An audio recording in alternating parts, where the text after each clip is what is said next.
Hello, everybody, and welcome back to Chakras and Cusswords. And today I have my friend Diane. I'm so happy to have her on the show. She is a spiritual intuitive medium, and she is here to talk with me and shares her experience of overcoming trauma and in that process really building confidence in her pathway. So I'm so excited to have you here, Diane. Welcome. Please introduce yourself and let the listeners know a little bit about you. Okay, and I am so excited to be here. Thank you so much. I am Diane. I am an intuitive spiritual mentor, actually. Technically, you can call me a Holy Fire 3 Reiki Master Teacher, Karuna Reiki Master, Animal Reiki Practitioner, spiritual mentor. I think I said that one already. Tarot reader, psychic, medium. I think we got it all. Yeah. Oh, and World Peace Reiki Master Teacher as well. So, oh, wow. That's it. Wow. You're definitely well in the energy work and definitely in like the metaphysical world of helping people. Was this journey for you kind of something that happened through your life? Because I know you had like a traumatic childhood. We kind of talked about it before, and I know you know that I have suffered from very traumatic events growing up as well. So how did you kind of like start with this in your life? That goes way back to when I was small. I saw, I call it a green man. And this green man would stand at my door in my bedroom when I was about to leave. He saved my life. I attribute it to it that he saved my life quite a few times, because I would hear things going on downstairs. We lived in a, basement and a first floor and a second floor. And I would hear things going on downstairs and they didn't sound too good. And I thought, well, maybe I could help. Maybe I could go down there, fix things. I don't know. You're small. You don't know what to do. And I would go to leave the room. And all of a sudden, when you're small, this green man appeared to me, and he appeared enormous.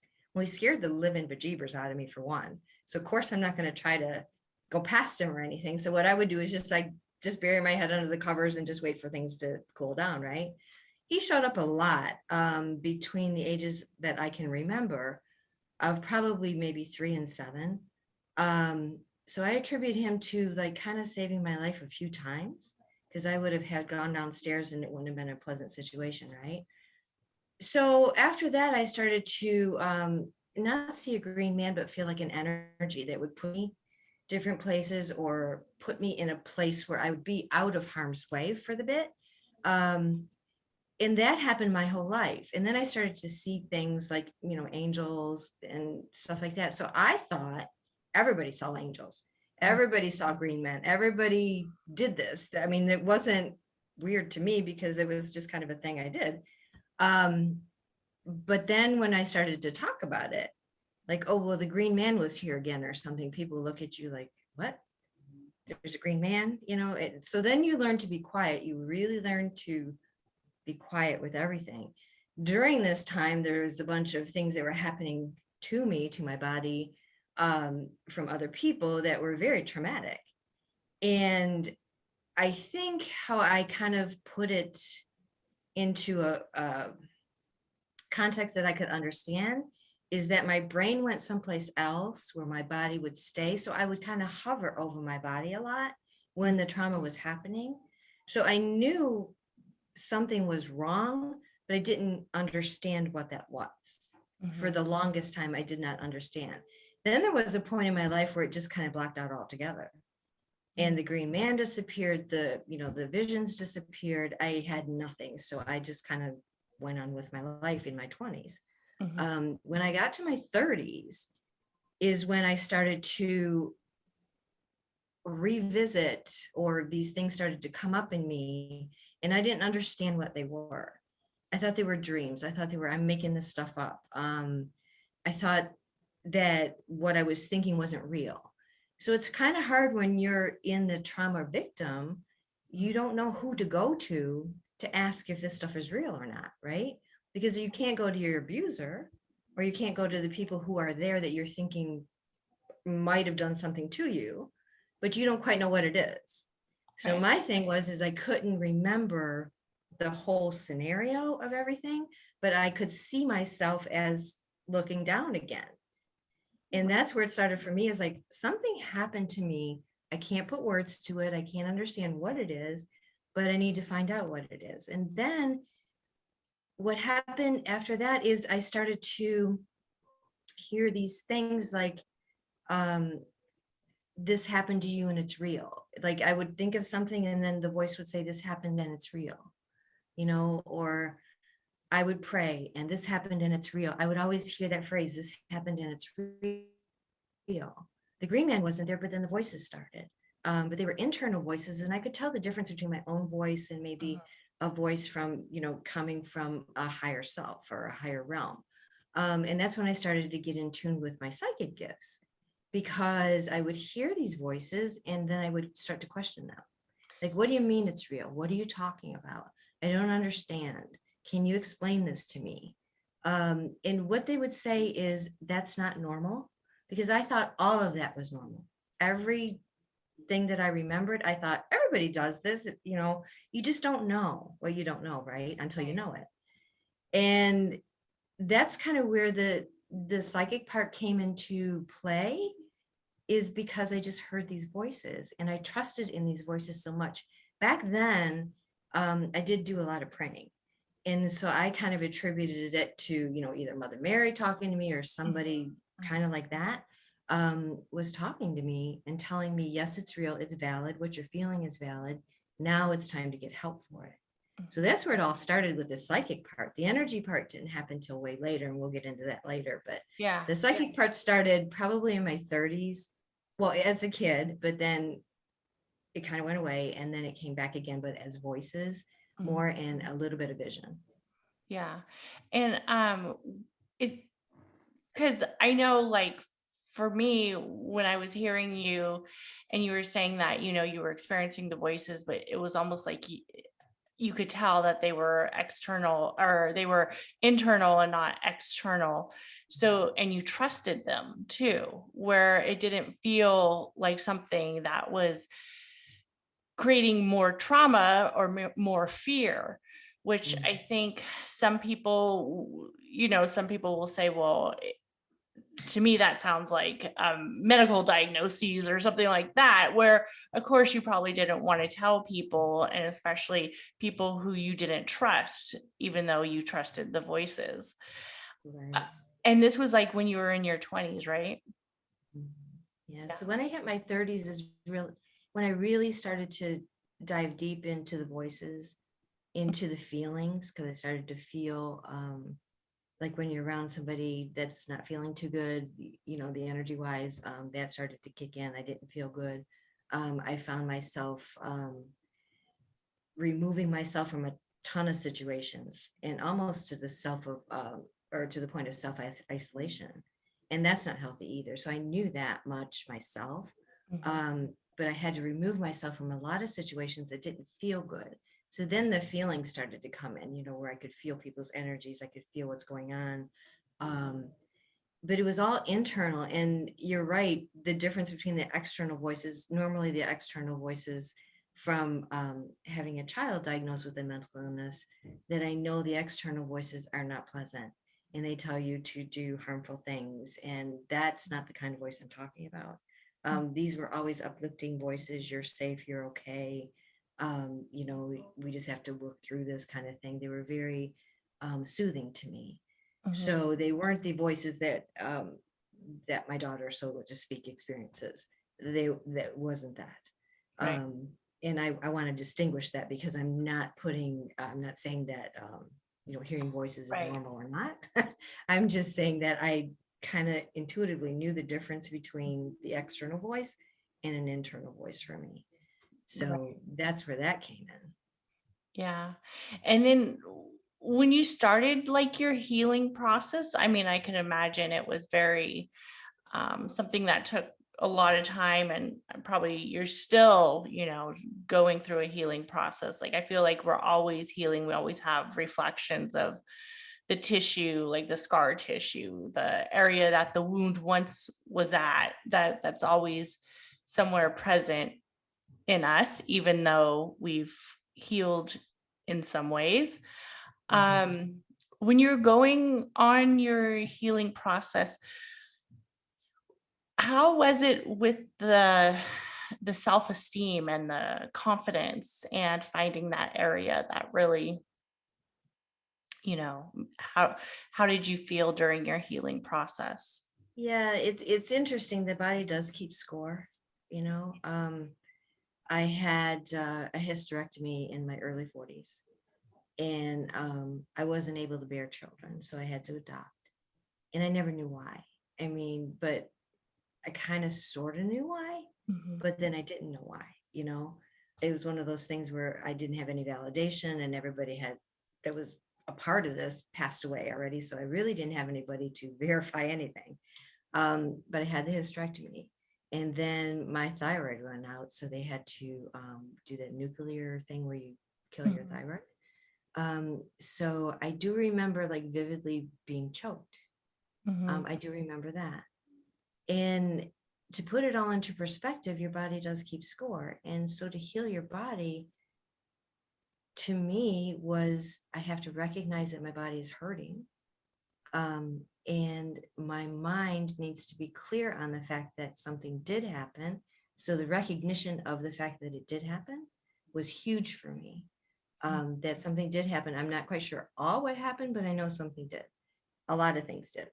That to me was huge, just to say out loud, something happened to me Mhm. and I don't know what it is or how, but I know something happened. And that to me that was probably my early 40s. Um, and that led me to such a relief, I guess would be that I wasn't betraying myself and I was telling myself the truth. And that I could validate myself and show myself some grace, right?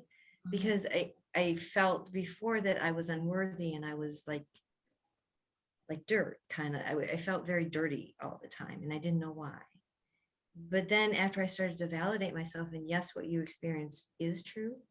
Um, like I said, I didn't have to really know exactly what happened, but just to show myself that grace and that love kind of led to the energy part of it, which presented itself at the perfect time. You know, they always say Right, when it's like, you know, when the student's ready, the teacher shows up.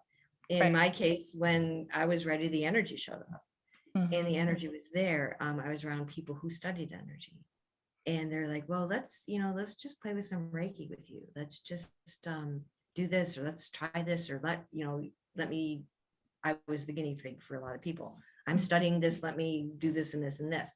And I started to feel a little bit better. I thought, wow, there's something to this. Mhm. And one of my friends at the time, my pinky, this is really weird to think about it, but my pinky started to tingle. Mhm. And she said, I bet you have Reiki. And I'm like, whoa, hang on, stop. I bet you have Reiki. Just I can because I feel got a that tingly, energy, girl. You need to let it out, right? just because my pinky's tingling does not mean I have Reiki. Okay. Just saying.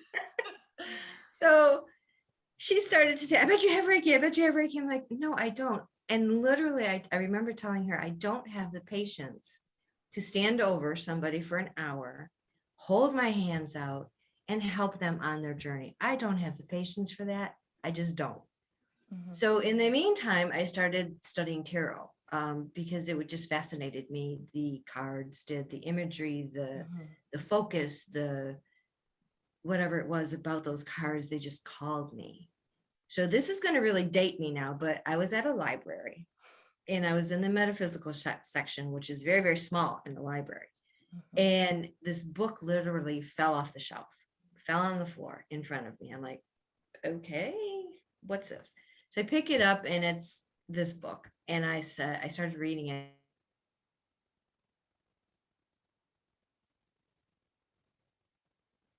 Uh-oh.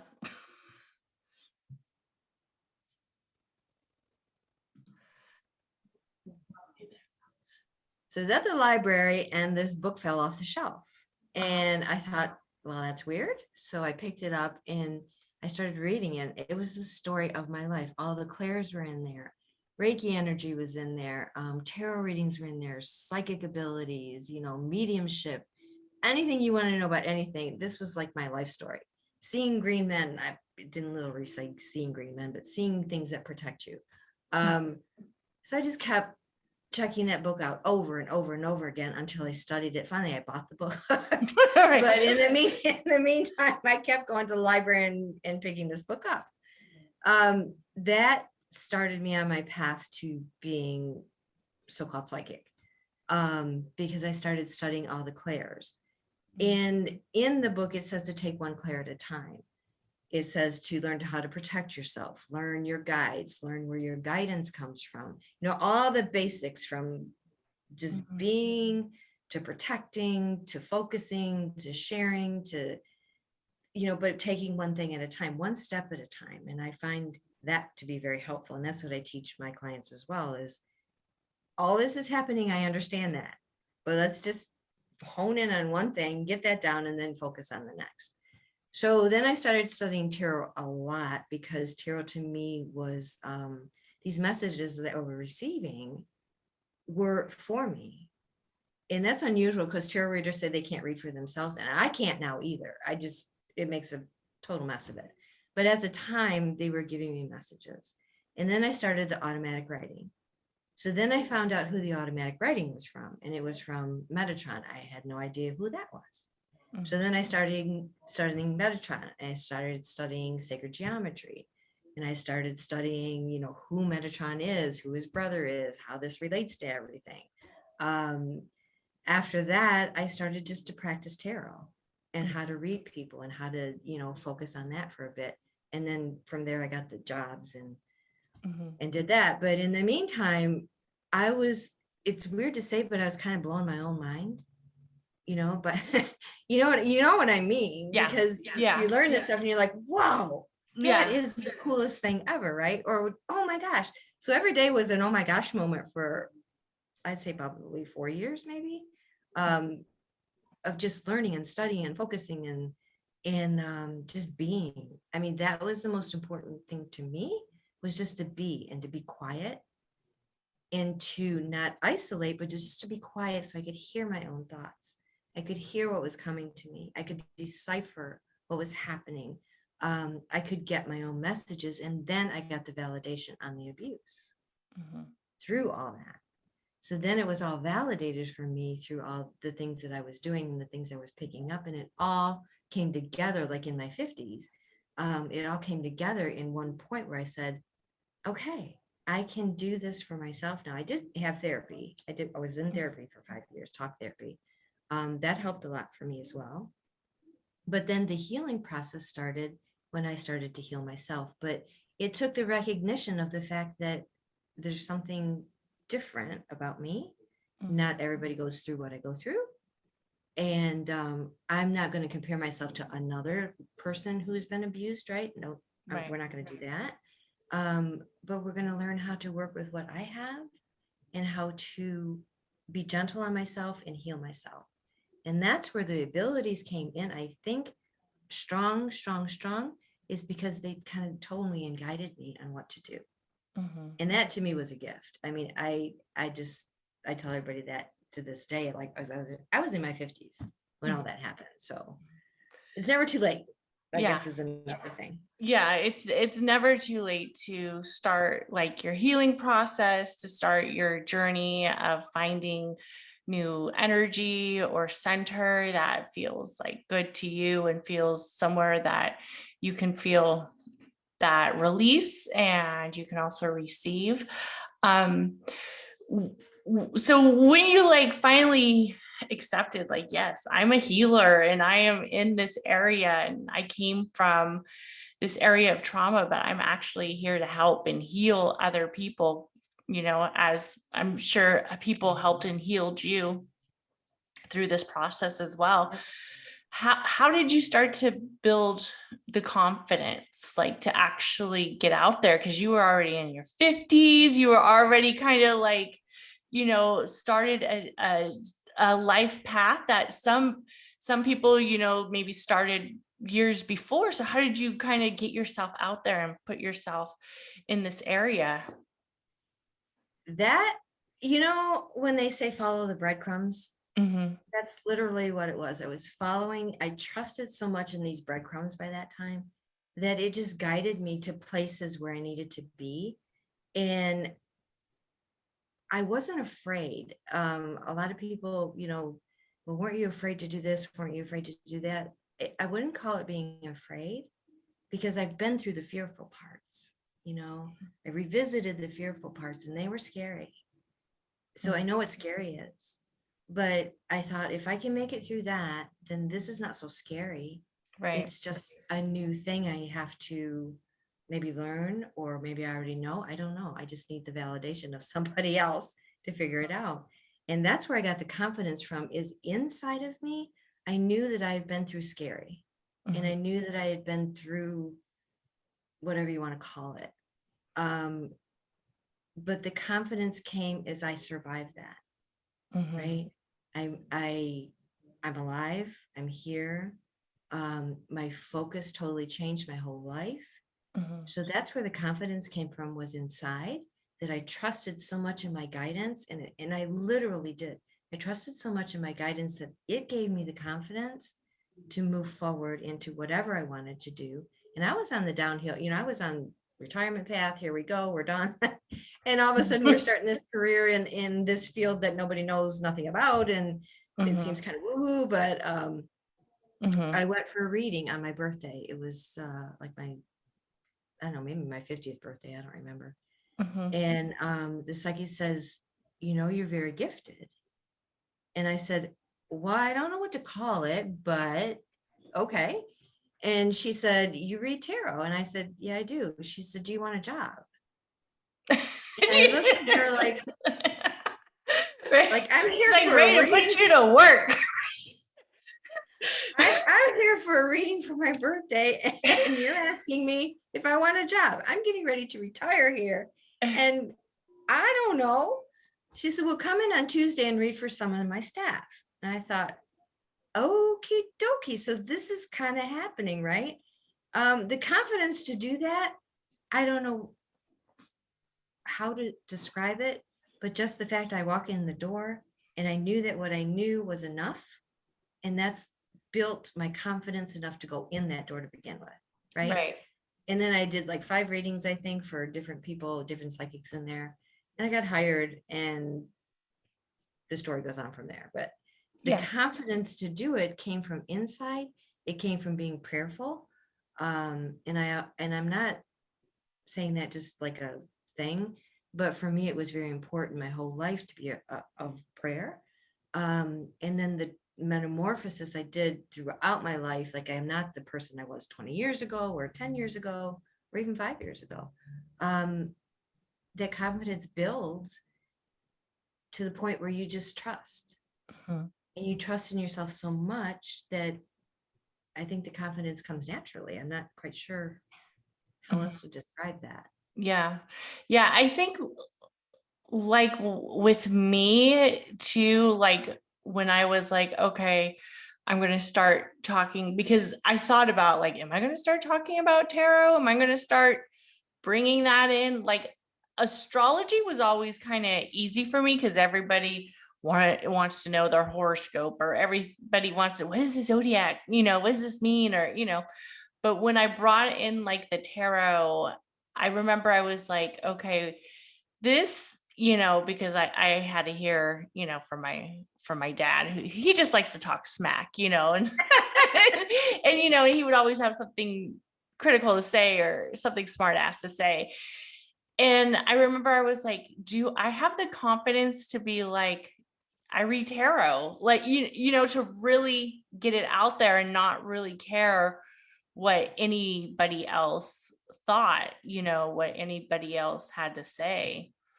And it's something that I think, because with my journey, it was something that I think people knew. Like I always got, well, she really likes like witchy stuff, or she really likes, like I used to make witches hats. So Oh, yeah, it kind of was always something that people knew, like, oh, she really likes, the witchy stuff, the spooky stuff. But then it's like, yeah, okay, she's actually practicing a little different, so love it. a little bit different, I remember the first person, I was so excited to get this job. And I remember the first person I told was the wrong person to tell. I mean, they started quoting Bible verses and all these things to me. And I'm like looking at them like, what? Mm-hmm. Like, I know where these messages come from. Right. I'm very confident in these messages. I practiced over and over. And, Mm-hmm. I can't know this stuff just out of the blue.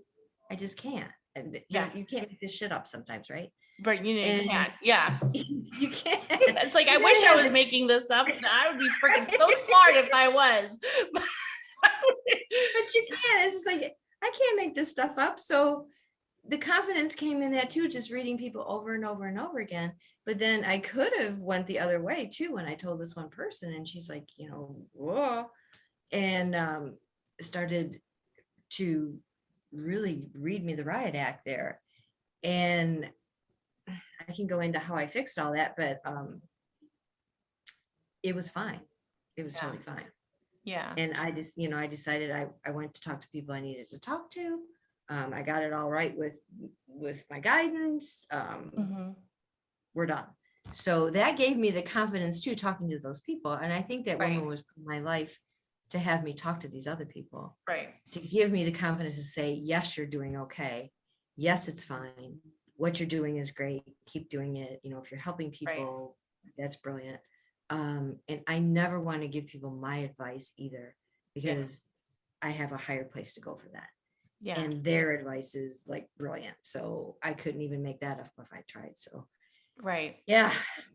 Right. How do you separate your trauma from other people's? Like, how did you, when you got into the area of healing and you said like you didn't want to necessarily like give your opinion or give your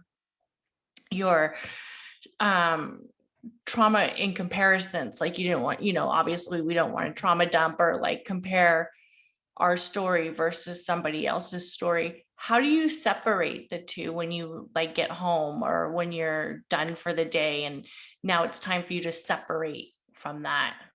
Yeah, that's a really, really good question. And I learned that really early on in my healing journey and my training, is to separate your energy right away. I tell my students, I'm a beacon for energy, because that's what we are, right? Mhm. We're all energy beings and we all want to transfer energy back and forth, and other people think it's cool. For me, I don't. So I kind of like learned early on the boundaries of where energy goes and where it stops. So if I'm trying to be that clear channel that I want to be for energy, I can't let anything come in the way between the channel, the clarity of it, and the focus of helping another on their journey.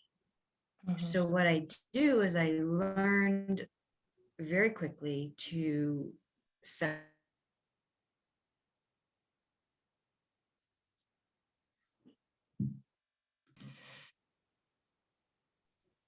So I learned early on to separate my energy from another. And that came from that first book,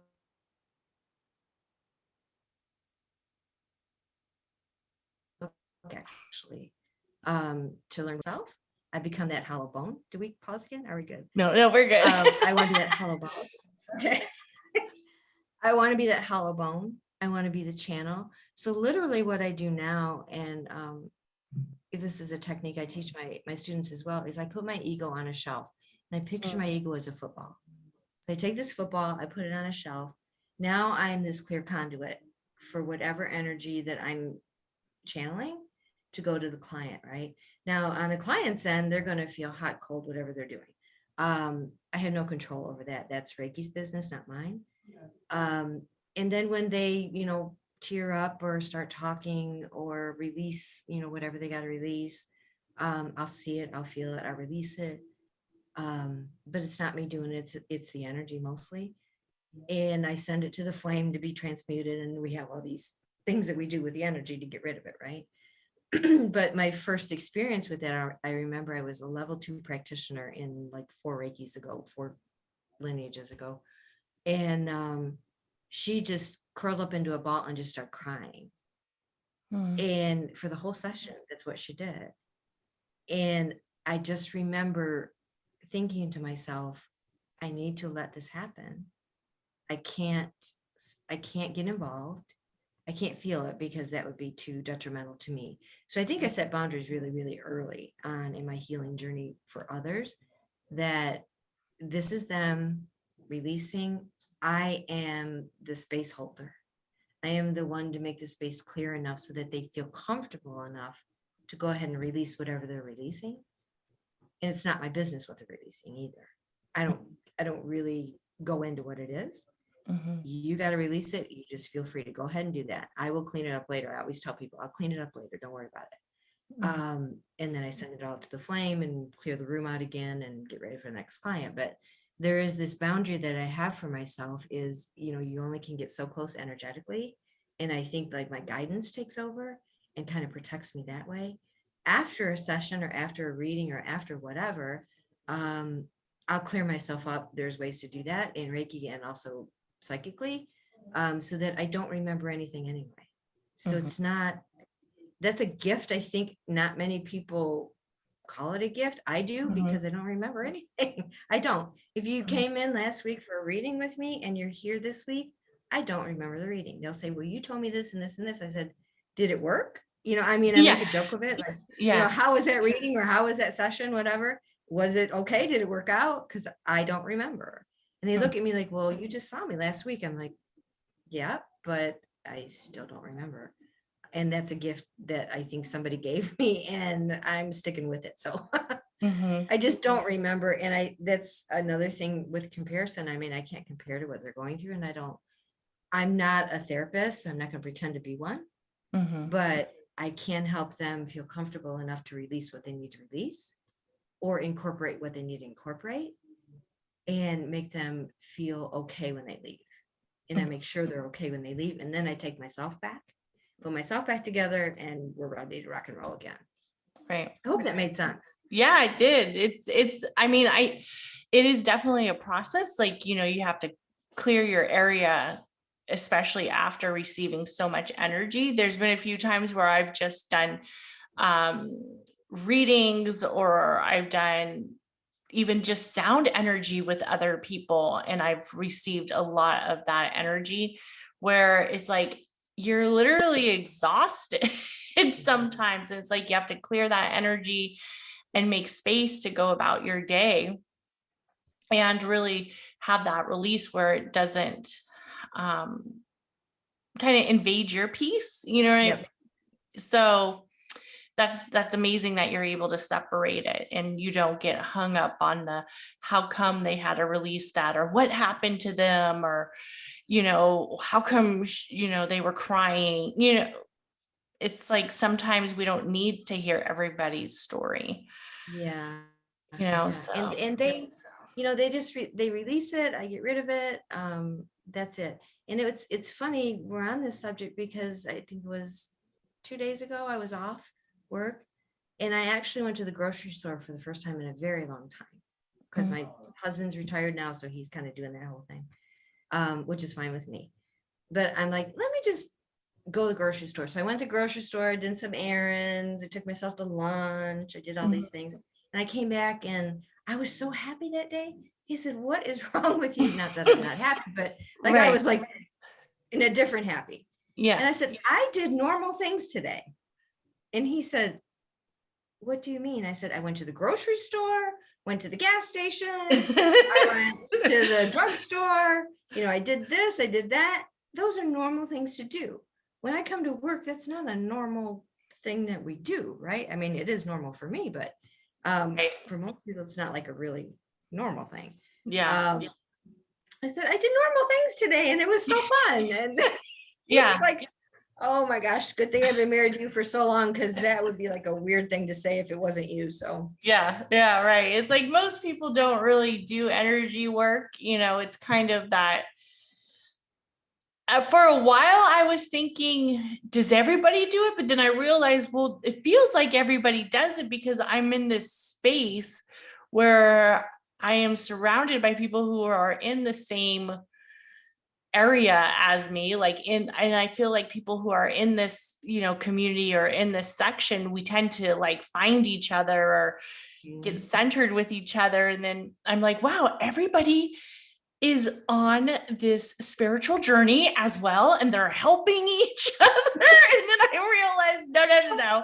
It's just because you surround yourself with people who like tarot, with people who are in astrology, with Reiki masters. So that's why it feels like everybody's, but really, most people don't know what the heck you're talking about. I know, right? They Yeah. don't. And that's kind of like, I think I have it on one of my bios somewhere, but like my mission in life now, since I'm older, is to get this stuff out of the psychic shop, so to speak, Yeah. and into mainstream, because a Yeah. lot of people pick up energy. A lot of people are empaths. A lot of people are this, a lot of people are that, a lot of people are clairvoyant. A lot of people are energy healers, except it's their chi energy, not Reiki energy. And my goal now is to bring it out of the psychic shop and into more mainstream, so people don't have to suffer as much as they do when they have gifts. And people do suffer because I'm an empath and I can't do this. Yeah, you can. You so can. You can. This is fun. This is supposed to be fun, right? Right. Yeah. We make it, and I get that, because it does hurt. I get it. Yeah. I'm not saying it doesn't hurt, because it does. Right. And when you get your downloads and when you're getting your epiphanies and all this stuff, you're like, whoa, what the heck's going on? I get all that part. Right. My Kundalini opened, I'm like, what is going on there? Yeah. I understand all that, but now I'm to the point where let's have fun with this. Let's understand it. Let's talk about it. It's not weird. It's just a thing. We either incorporate it into our life or we say no. It's simple as that, really. Right. But we don't have to be miserable. This stuff is fun. And I want to have fun with it now. I really do. I want to have fun, and I want everybody else to have fun too. So Right. my That's mission. amazing. That's amazing. Before I just want to thank you for coming on. This has been so much fun. What tips would you give somebody who is starting their healing process and they want to maintain confidence to continue this healing journey? Because the healing journey and the shadowy area, it always is the area that kind of like, I feel like is the area where people will start and then they'll say, oh, this feels so uncomfortable. Let me stop. So what tips could you give them? Yes, it is uncomfortable. When you start your healing journey, it is uncomfortable. But remember what you've been through, sort of, right? I don't want you to relive everything, but remember where you came from, right? Remember, I've been through this. You don't have to be really specific, but I have been through, excuse the expression, hell and high water. And I've made it to this point. Now it's time to show myself some grace. And maybe this energy thing is not a bad way to go. The healing journey is tough. I'm not going to say it's easy, because sometimes it does bring up things that we need to clear, right? We need to be this clear channel, but in the process, we're getting so much more than we're releasing, that it brings the confidence back to us that we can make another day. We can do another day. And the next day is going to be brighter than today, because we healed this yesterday, or this came up yesterday and we didn't have to even think about it. We just sent it Reiki or whatever we did to it, and it's gone. So it makes it so much easier to flow through the process of healing. But it is still a process. I get that. A lot of people take a Reiki 1 class and they're done. They're like, this is too hard. I understand that, and that's okay. When you're ready, you'll be back or not. It doesn't matter, you know, it's up to you. It's your free will. And I never judge people either. If they don't want to come back or if they don't understand or whatever, that's okay too. It's a different journey for them, right? And Reiki might not be it. Tarot might not be it. Something else will show up for them, and I hope they take it. But I'm not going to say, well, because they did Reiki, then, you know, da da da da, whatever. No, it's just not their path. Right. But for me, Reiki was the path. Energy healing was the path. Psychic things were the path. And I found that it was so much easier with those things to get through the unpleasantness of what I had to deal with inside. It just made it a lot easier for me. Yeah. And that's where the confidence came, is I know how hard it is, but I know how easy it is too. Yeah. Yeah. Well, thank you so much for coming on Chakras and Cuss Words. And please let everybody know where would be the best way to connect with you. Okay, so the best way to connect with me is go to the website. It's wickandcandlemetaphysical.com. There you will find a list of all our services. We do offer distant things. So if you're not in the state of Michigan, which I am, we do offer phone readings, distant Reiki healings. I offer classes on Zoom for Reiki, so you don't even have to be in the state or the country. So just go to wickandcandlemetaphysical.com. You'll find out all the links there. All the descriptions are there of whatever you need for your metaphysical needs, if you're in Michigan, and if not, all of your other needs as well. Thank you so much, Diane. It was a pleasure having you. And as always, everything where you get a hold of Diane will be in the show notes. So you could just click on those websites and get connected. And thank you, everybody. Please comment, like, and subscribe to Chakras and Cuss Words, and have an amazing day. Bye.